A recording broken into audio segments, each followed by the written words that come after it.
all of us that obviously got really annoyed at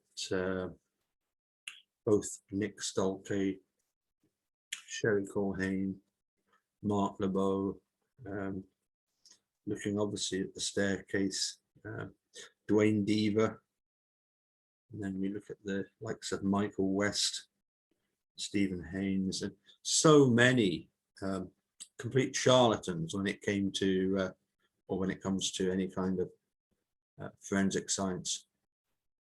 Here's an article by the Innocence Project. Why we must stop using this misleading phrase in courtrooms. There's no such thing as a reasonable degree of scientific certainty. Last month, let me just see if I can get that a little bit bigger for us. Oh, there we go. Yeah. Last month, former Minneapolis police officer Derek Chauvin was found guilty on 3 charges for the murder of George Floyd. During the 3-week-long trial, jurors heard from nearly a dozen expert witnesses presented by the defense and the prosecution. These included medical examiners, medical professionals, and forensic scientists, who each spoke about what they believed caused Mr. Floyd's death. Multiple times throughout the trial, these professionals were asked to testify to, quote, a reasonable degree of medical certainty. But the problem is that the phrase has no scientific origin and no clear scientific definition, even though it might sound like it does. The danger of seemingly scientific language. Research has shown that jurors are influenced by confident and confirmatory answers provided by expert witnesses, especially when cloaked in the language of science, and this has a direct impact on wrongful convictions. That's why the National Commission on Forensic Science recommended that the phrase degree of scientific certainty, which actually has no roots in science, no longer be used in courtrooms. That recommendation also extends to any similar phrase involving disciplines where there is no measurable degree of certainty or confidence, such as a reasonable degree of medical certainty.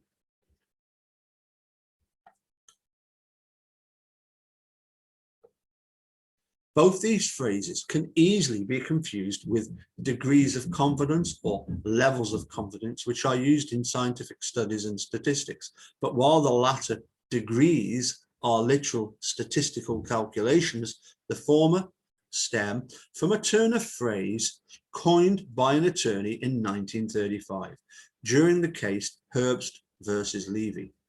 In that case, an attorney asked an expert whether he could determine with a reasonable degree of scientific certainty what had caused a boat to capsize. In 1969, that turn of phrase became an actual standard of admissibility, meaning that a witness's opinion had to be based on reasonable scientific or engineering certainty to be admitted into court. But in recent decades, the term reasonable degree of certainty has come under fire because it's not a phrase routinely used by the scientific community. Research has shown that medical experts don't even share an interpretation of what the phrase means among themselves, even when they overwhelmingly share the same opinions and conclusions about a piece of evidence.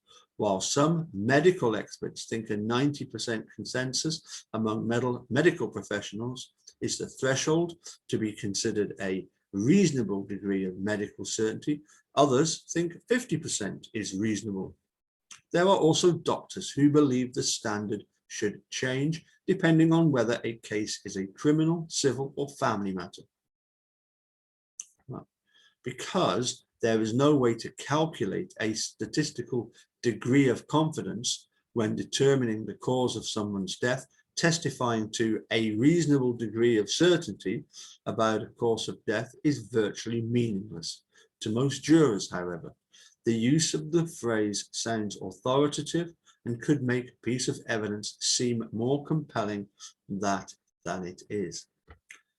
The risks of misleading a jury. Nearly 25% of exonerees were wrongly convicted in cases involving false or misleading forensic evidence, including evidence presented with exaggerated or misleading confidence, according to the National Registry of Exonerations.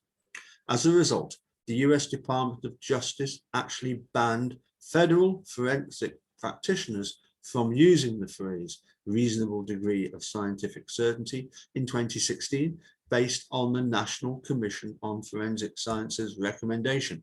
Simultaneously, federal prosecutors were asked to abstain from using such phrases rather than being outright banned when presenting or questioning forensic experts about reports, conclusions, or opinions. As we saw in Derek Chauvin's trial, that presents a problem.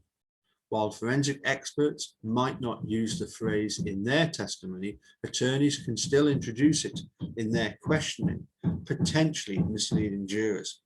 A jury has the responsibility of weighing evidence and deciding whether someone is guilty beyond reasonable doubt.